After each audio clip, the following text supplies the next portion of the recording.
Let's begin. Welcome to week number 26 in our verse-by-verse study through the Gospel of Mark. And hopefully you've got an outline. If not, they're available at the back of the room.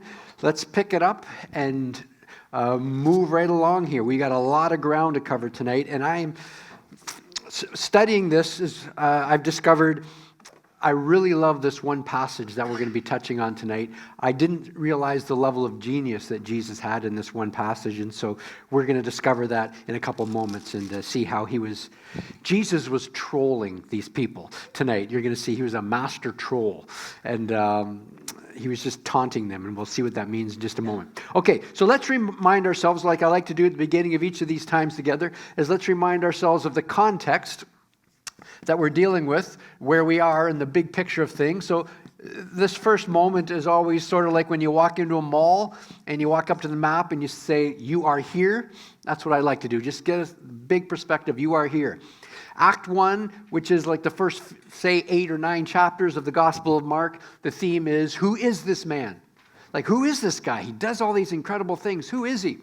And then that sort of Act 1 ends with Peter's confession in Caesarea Philippi. You are the Christ, the Son of the living God. You're the Messiah. That's what Christ means. It's the Greek word for Messiah.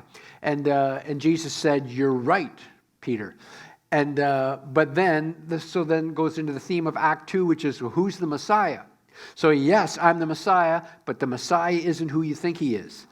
The Messiah is a very different type of individual than the Jewish people were anticipating. They had politicized that role, and Jesus is about to reveal in Act 2, the next few chapters, really about till chapter 11 of Mark, that he has to redefine what the Messiah is to them.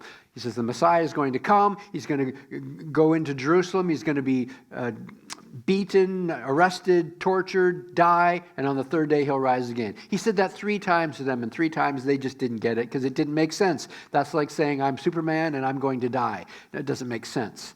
And so they thought they just weren't understanding it properly, and they kind of let it go. And later they realized he told us this all the time, and we weren't listening.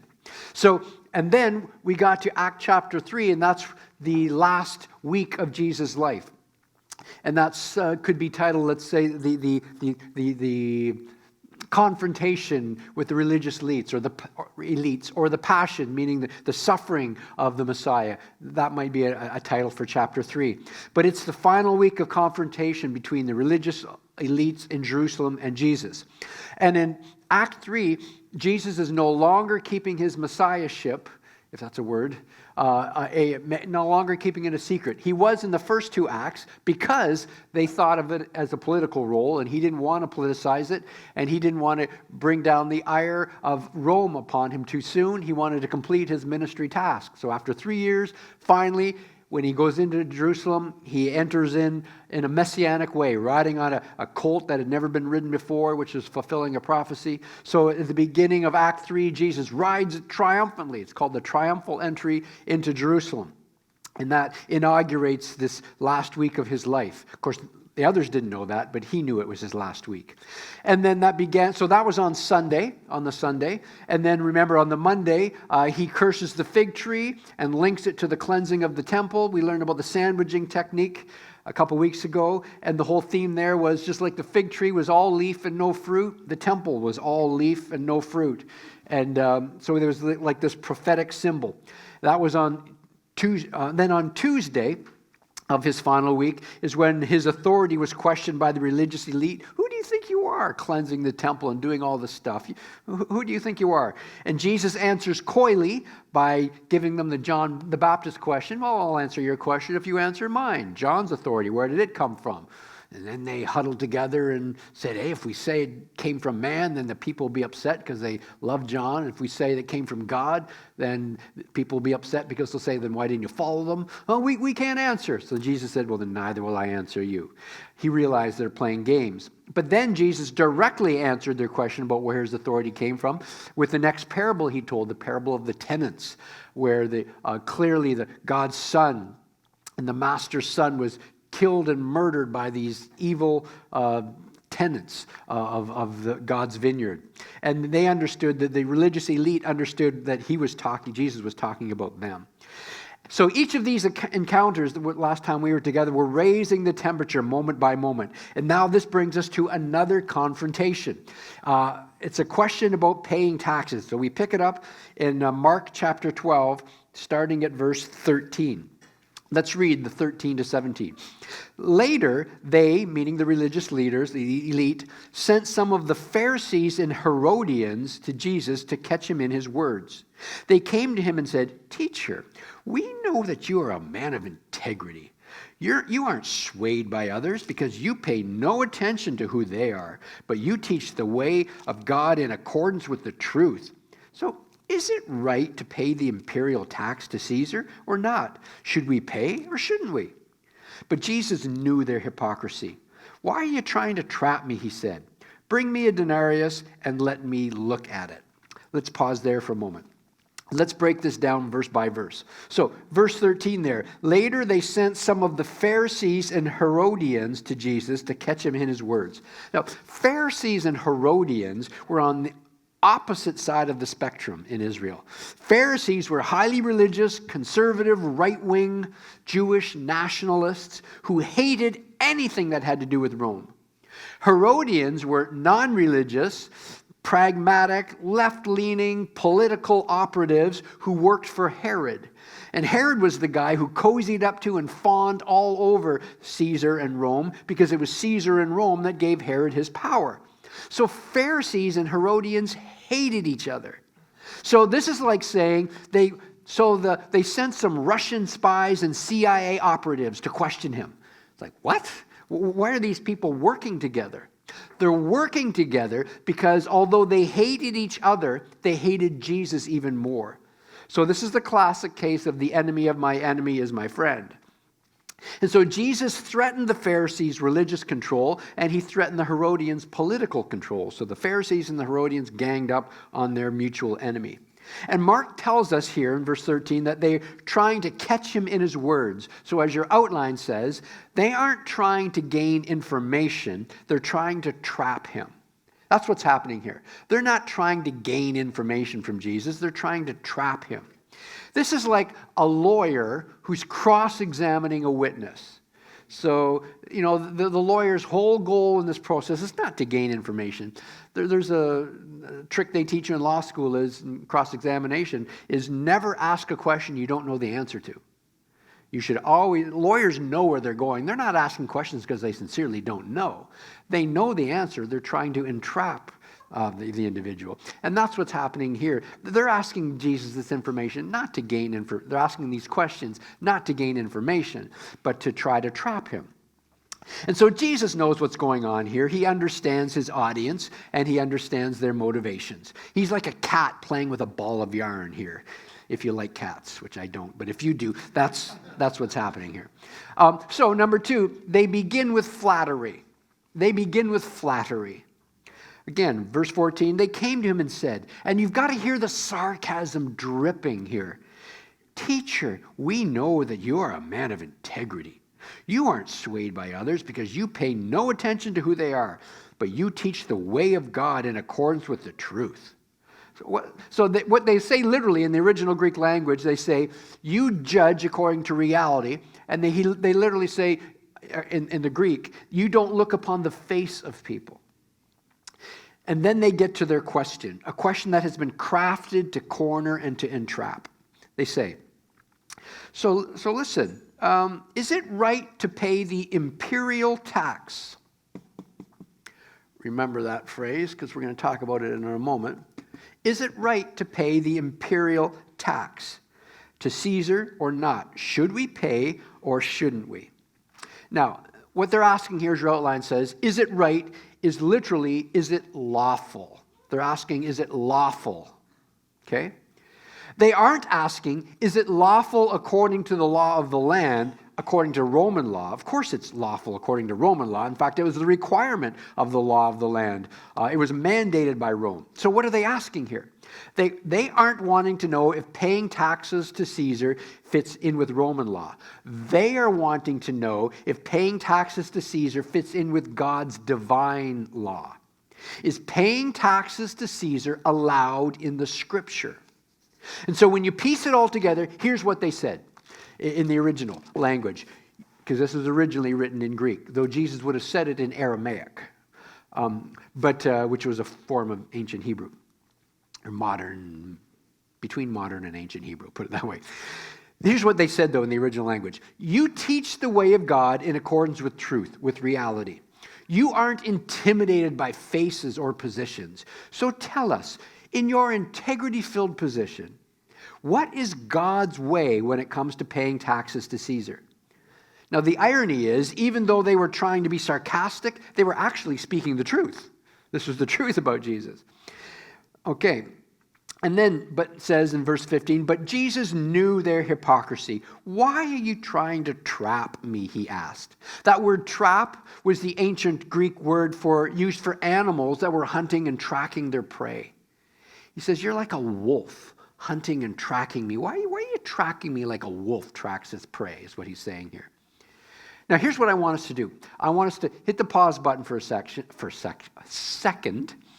And what I want you to do around your table, discuss for a couple moments, just in your understanding, in your mind, looking at all this, why or how do you think this was a trap? Why was asking Jesus about whether paying taxes was allowed in Scripture, why is that a trap? Why did these Herodians and Pharisees think this would be a way to really get Jesus in trouble? Discuss that around your table for a couple minutes.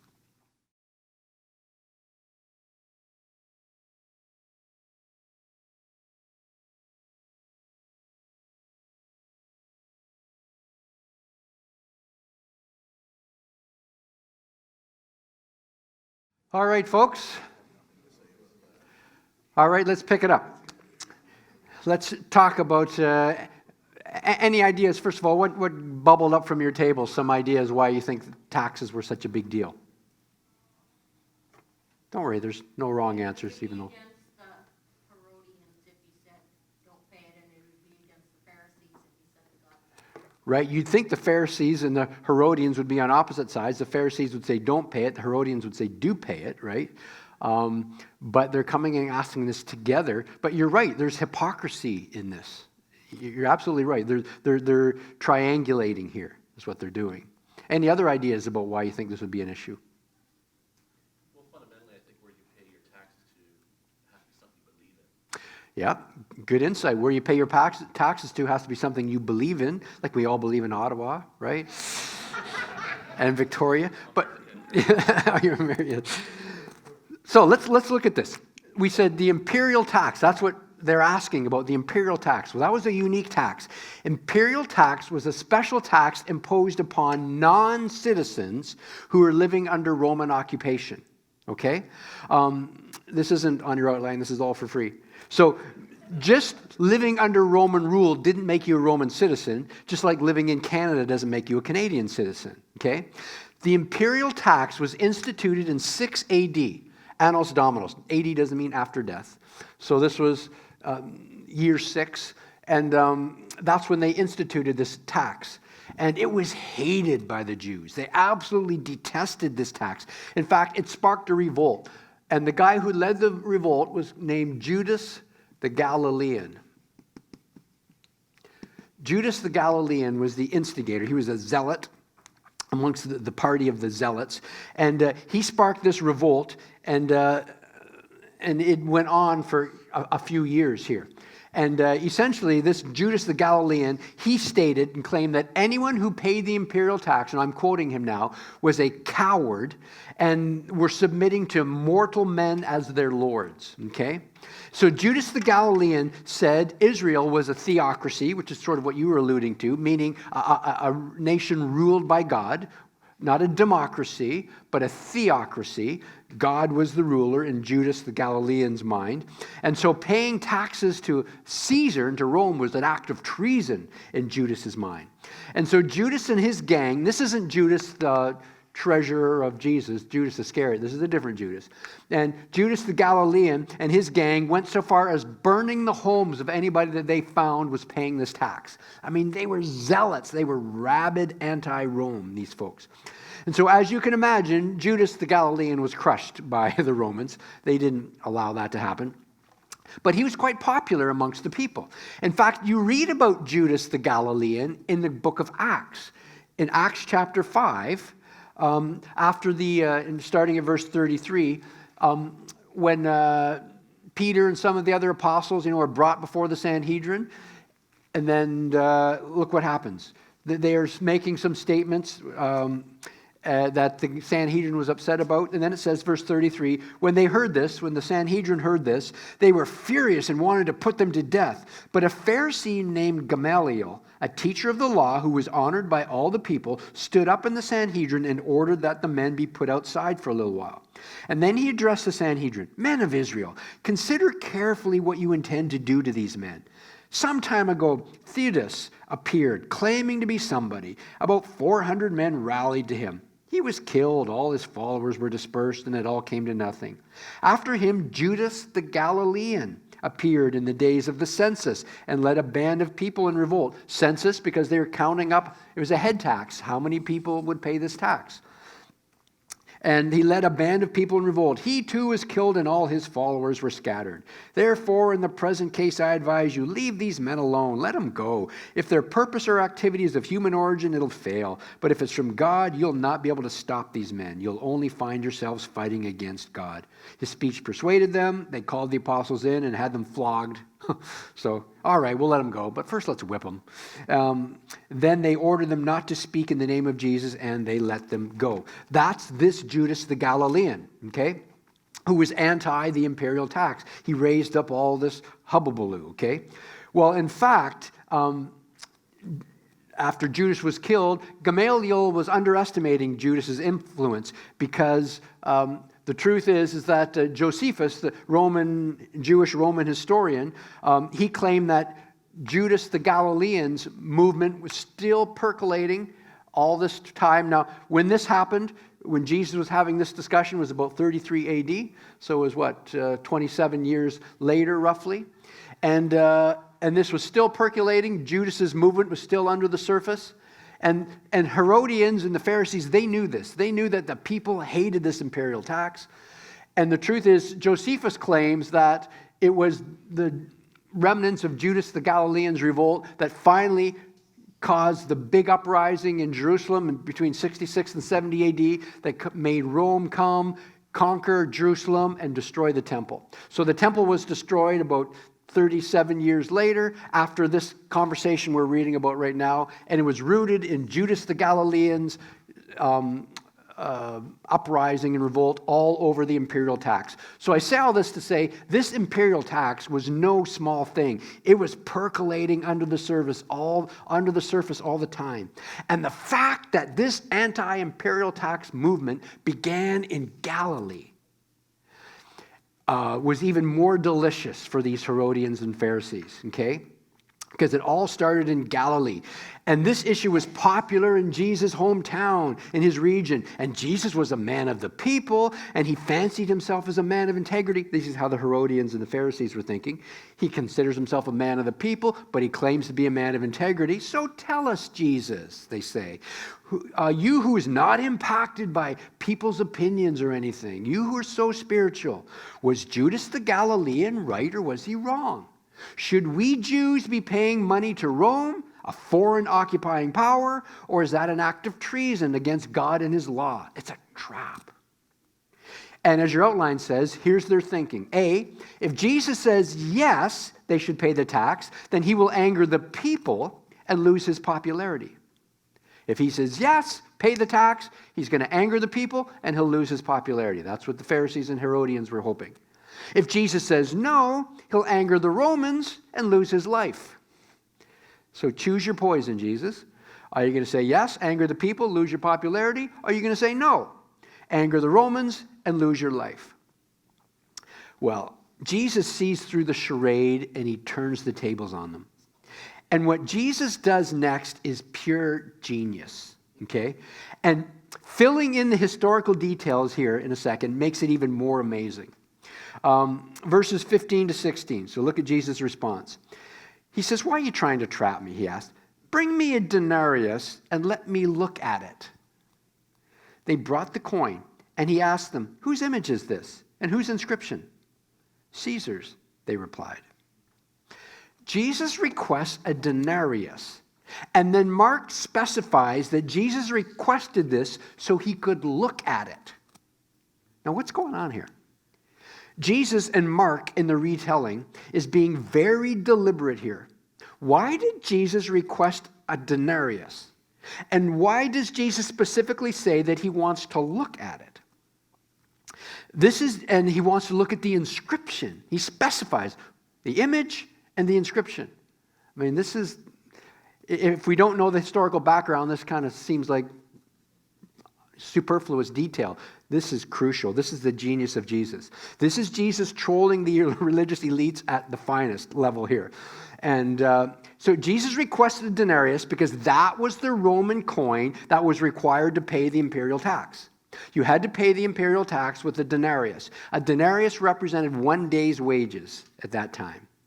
So why does Jesus pause to look at it? Jesus pauses to look at it because it's a bit of a psychological warfare going on here. He wanted to bring to everyone's attention and everyone's memory and everyone's mind what they all knew was imprinted on it. It's like me saying, bring me a loonie. I want to look at it. And then someone brings me a loonie, and I stop and look at it for a second. In your mind, and I turn it over and I look at both sides. I'm playing with your mind. In your mind, you're thinking, what's he looking at? Well, there's a loon on one side, and there was a queen on the other. So a loon on both sides, maybe. No, there's a, just kidding, I love the queen. Love the queen. There's a loon on one side, and there's a queen on the other. And what's it, and it's got maybe a date on it. So they're all thinking in their minds, what's he looking at? What's he looking at? Well, I know, we've all seen a denarius. We know what he's looking at. What was on that coin? On one side of the coin was the face of Tiberius Caesar. Not a really particularly good-looking profile, if you've ever seen the coin. But anyway, there's the face of Tiberius Caesar, and it said this around the inscription around the side, on the one side. It said, Tiberius, because we have these coins, Caesar, Divi, Augusti, oops. I always spell Augusti wrong. Augusti, Filii Augustus. That was the inscription all around there. But what does that say? Tiberius Caesar, son of divine Augustus, himself Augustus. So, Tiberius Caesar, son of Augustus, who was considered a god, son of divine Augustus, and Augustus himself. So he was the son of this god Augustus, and he is now a god himself. That was on one side of the coin. On the other side of the coin was a picture of a woman sitting on a throne, and this woman had a crown on, and she had a spear or sword in her right hand, and she had a palm branch in her left hand. And the inscription around her picture was, so this woman, I don't have the time, around this one was Pontifex Maximus. Pontifex Maximus, which literally was high priest. So on the other side was a picture of this woman, and it said high priest on the inscription. So this woman was either a pagan high priestess or Livia, the wife of Augustus and the mother of Tiberius. So either this guy's mother, the wife of divine Augustus and the mother of this Augustus, Tiberius Caesar, or it was this guy's wife, Livia. Either way, she was called a high priestess. So this is fascinating here. So when you put it all together, the coin was essentially a pocket-sized idol that was being carried around. That's what it was. It was a little idol in your pocket. Okay? For a Jew. Read verse 15b again now with all this context. Jesus says, why are you trying to trap me? Bring me a denarius and let me look at it. Folks, who had the coin? It was the religious elite that produced the coin. Jesus trolled them. He's trapped them. Who's got a denarius? I don't have one. Who's got a little idol in their pocket? Anybody? Who's got one? Pharisee, I got one. Here. Jesus says, okay. He pauses. He looks at both sides. Oh, yeah. The Pharisees, you're the ones claiming to be so concerned about blasphemy, yet you're walking around with idolatrous messages in your purses and your pockets. He's trolling these people in a genius way. And then, so look what Jesus says. So he says, whose image is this? And whose inscription? And they say, Caesar's. Then Jesus said to them, verse 17, then give back to Caesar what is Caesar's, and to God what is God's. And they were amazed at him. Jesus essentially says, as your outline says, give to Caesar what bears his image, and give to God what bears his image. Give to Caesar what bears his image, and give to God what bears his image. Give Caesar his coins, give God your life. That's what Jesus was saying. It's a little coin with Caesar's face on it. Yeah, it belongs to him. Give it to him. It's got his image on it, but you're stamped with the image of God. So you give to Caesar what belongs to him, and give to God what belongs to him. Give to Caesar what has his image on it, and give back to God what has his image on it, your very life. In this simple statement, by the way, Jesus implies something important. Jesus affirms the place for human government. And the Apostle Paul and Peter both kind of touch on that. We don't really have time today to look at these, but you can look at those on your own. Romans 13 and 1 Peter 2 are examples of where there is a role for human government. But here's what I want you to do for 5 minutes now around your tables. On your outline there, I've given you 4 verses. You'll see them there under letter B. Acts 4:19, Acts 5:29, Exodus 1:17, Daniel 3:10-18. I want you to look those 4 passages up quickly. It should only take you 5 minutes. Divide them up around your table, perhaps.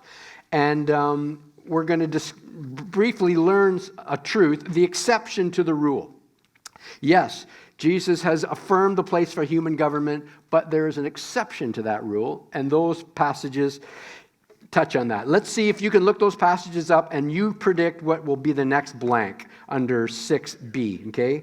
You're going to predict the next blank in 6b. Look up those verses, take 5 minutes, and then we'll see what you've discovered.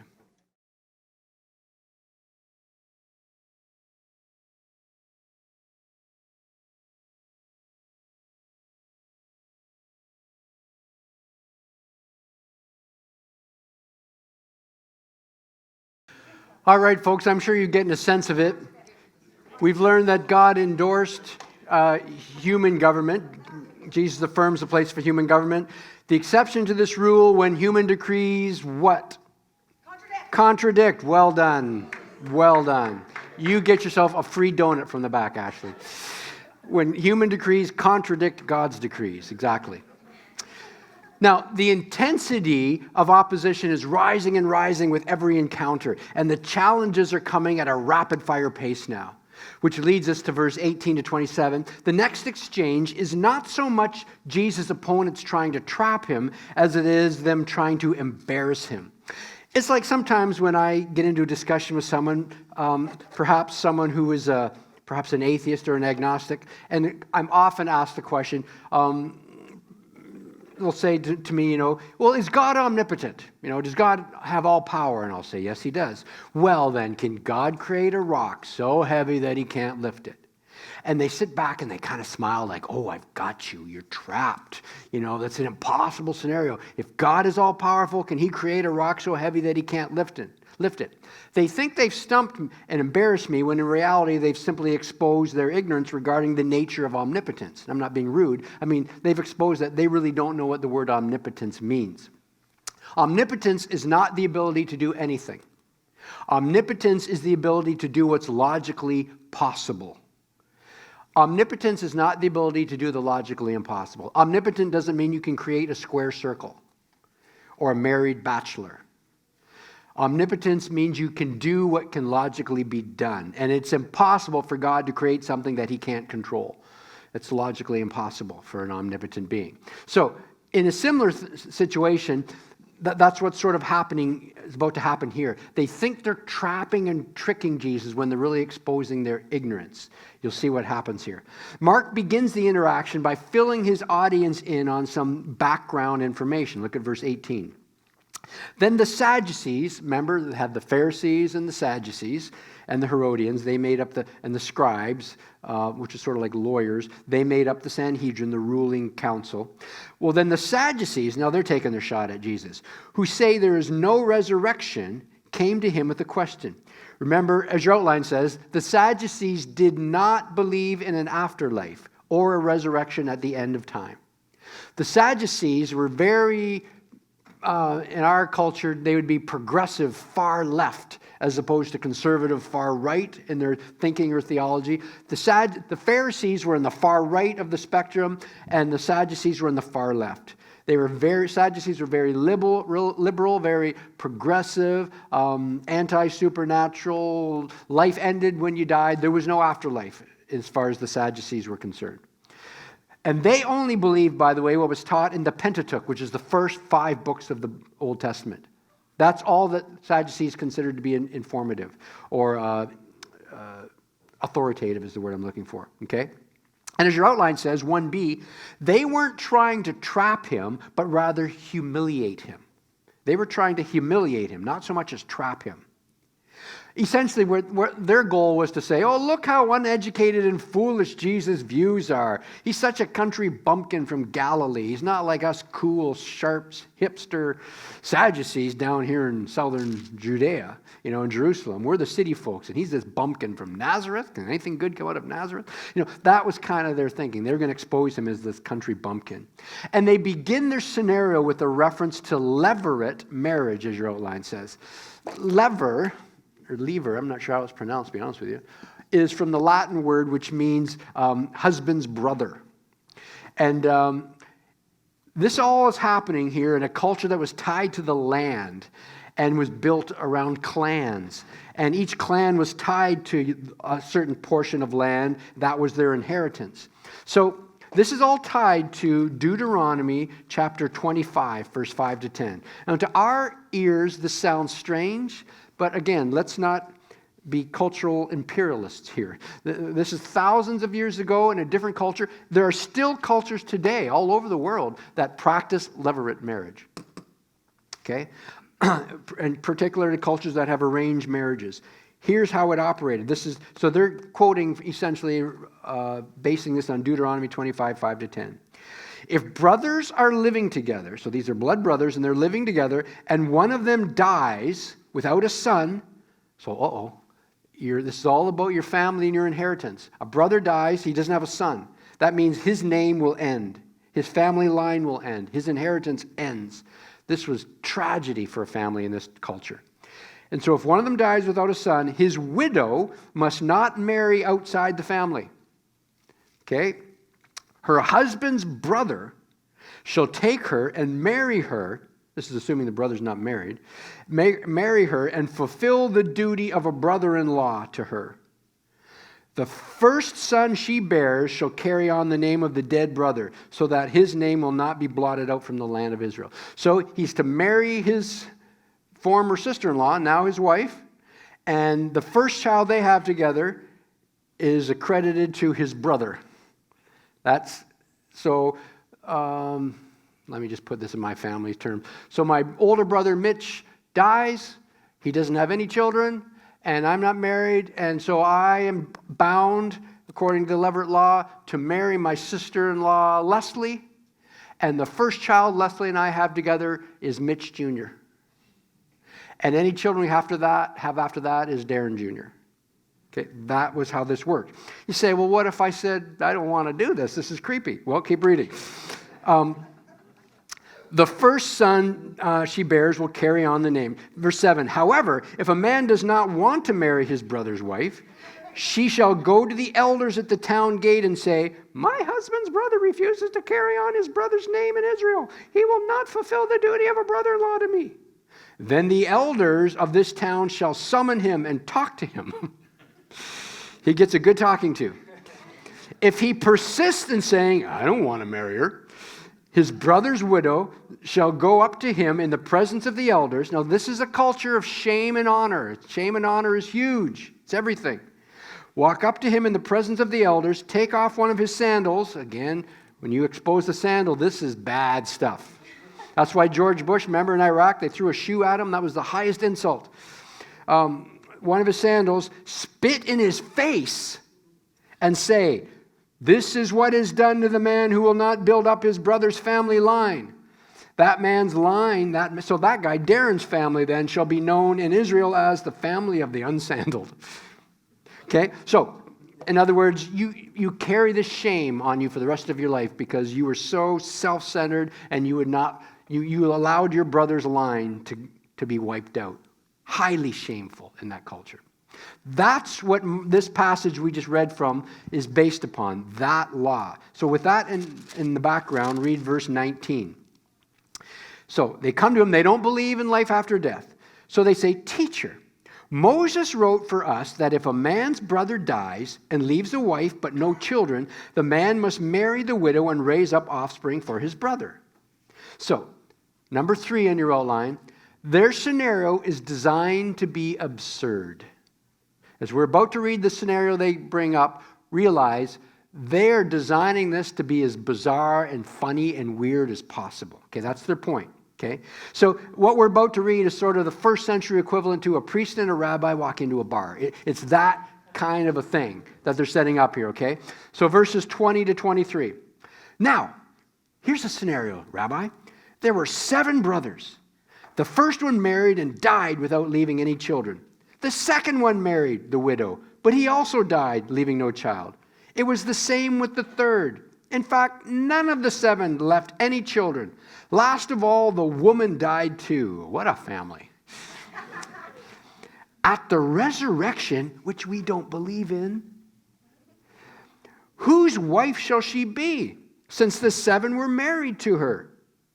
Okay, so they're saying, we don't believe in the resurrection, but Jesus, you do. So let me give you a scenario. And then they paint this funny, bizarre scenario, okay? Whose wife is she going to be in heaven? Because she's married to all of them and has no children with any of them. So whose wife is she? Number 4 in your outline, instead of dealing with the details, Jesus challenges the very premise of their argument. Read verse 24. Jesus replied, "Are you not in error because you don't know the scriptures or the power of God?" He says, you don't know, you think you're tricking me. It's just like my illustration earlier with people who try to, trick you about the omnipotence of God. They're really exposing their ignorance of the omnipotence. And Jesus says, you're exposing your ignorance about Scripture and the power of God. You think you're tricking me, you're exposing your ignorance. You do not know the Scriptures, as the outline says. Jesus will show that they are ignorant of the fact that the Pentateuch, the first 5 books, affirms an afterlife. Remember, they only believe the first 5 books. And he is about to show them that they're ignorant of the fact that the actual first 5 books does affirm an afterlife. And he says, you do not know the power of God. Jesus is about to show them that they're ignorant of the fact that the resurrection life is more than a mere continuation of mortal life. He's about to show them that you don't understand the power of God. You think that life after death is just a mere continuation of this life, but in another realm somewhere. I've given you 1 Corinthians 15, 35 to 55. I think I did on the outline, didn't I? Yeah. I recommend you read that. That's where the Apostle Paul contrasts the body that dies versus the body we have in eternity. And he says it's as different as a seed is from the plant that grows after you've planted the seed. And it's an immortal body. It's planted mortally and it's raised immortally and so on. It's planted corruptible, it's raised incorruptible. It's a completely different dimension. Now, with that in mind, read verse 25. Then Jesus says, when the dead rise, they will neither marry nor be given in marriage. They will be like the angels in heaven. Now, as your outline says, number 5, marry refers to the male's role, and given in marriage refers to the female's role in first century Jewish culture. So the husband marries and the woman is given in marriage. So Jesus is saying in heaven there's neither marrying nor giving in marriage. He's speaking about the male's role and the female's role. Now this is crucial, 5a in your outline, because this is where people get mixed up. Jesus did not say we will be angels. He said we will be like the angels in heaven. This is crucial. He didn't say we'll be angels. He said we'll be like them. In what sense? This was stated in the context of sexual marital relationships, okay? Humans and angels are two completely different classes of beings. They're as different as cats and dogs, okay? Humans and angels are two completely different classes of beings. Angels are not merely humans with limited wardrobes and impressive wings. Angels and humans are completely different. Angels are not deceased humans. We don't become angels when we die. We are still human after we die. Excuse me. Humans and angels are two different classes, two different types of creatures. What we share as creatures is the experience of personhood, meaning we are both, as humans and as angels, we are both persons, meaning we're both self-aware. We have a mind, a will, a volition, a self-awareness, okay? That's what sets us apart from all other creatures. So angels are created in the image of God in a similar way that we are created in the image of God. Angels are moral creatures. That's why they were accountable for when they fell and rebelled against God. Okay, so they're not instinct animals like dogs and cats and gorillas and so on. They have a soul at a level that similar to us, where they're persons and with a will and volition, and they're self-aware.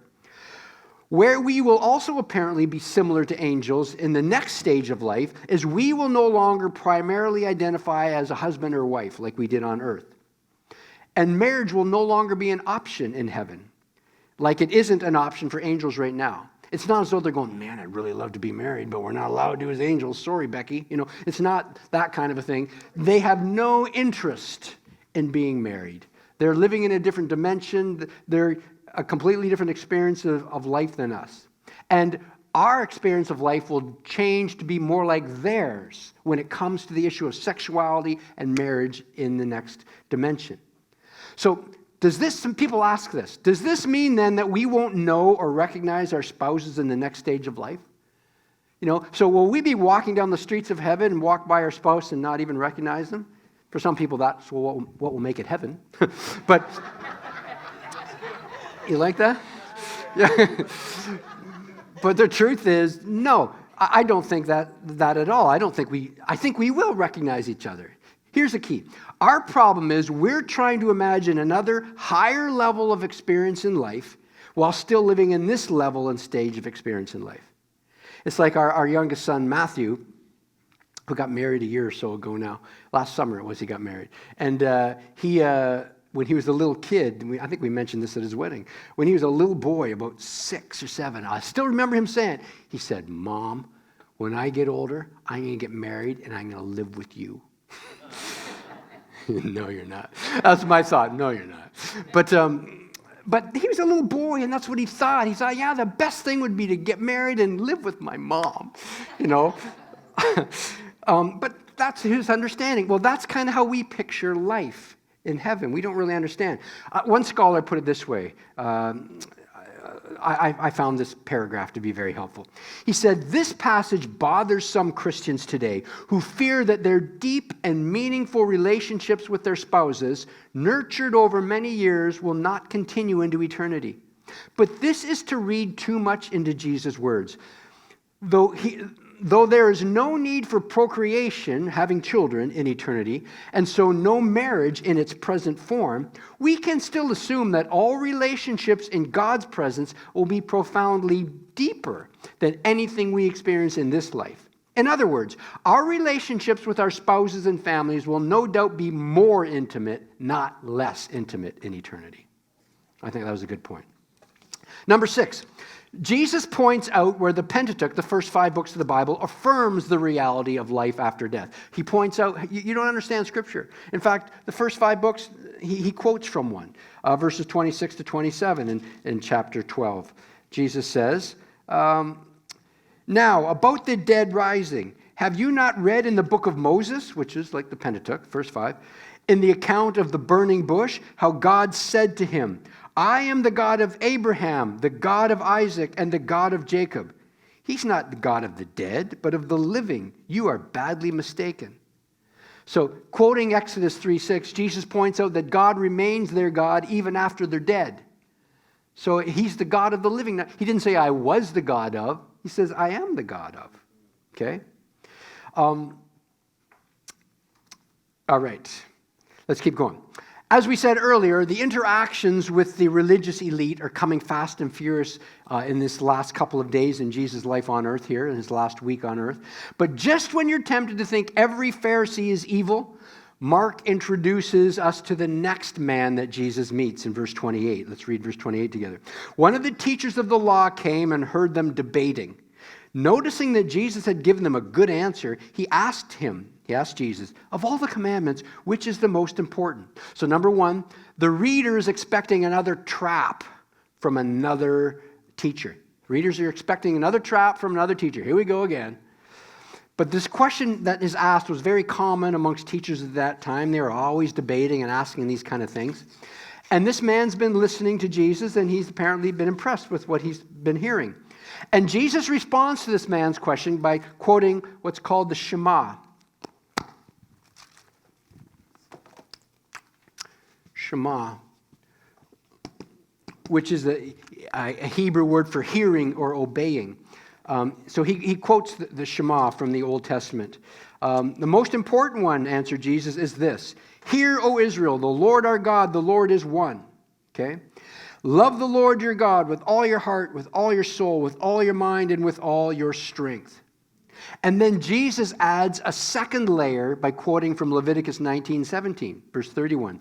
The second is this. You didn't ask for the second, Jesus said, but I'm giving it to you. The second is this. Love your neighbor as yourself.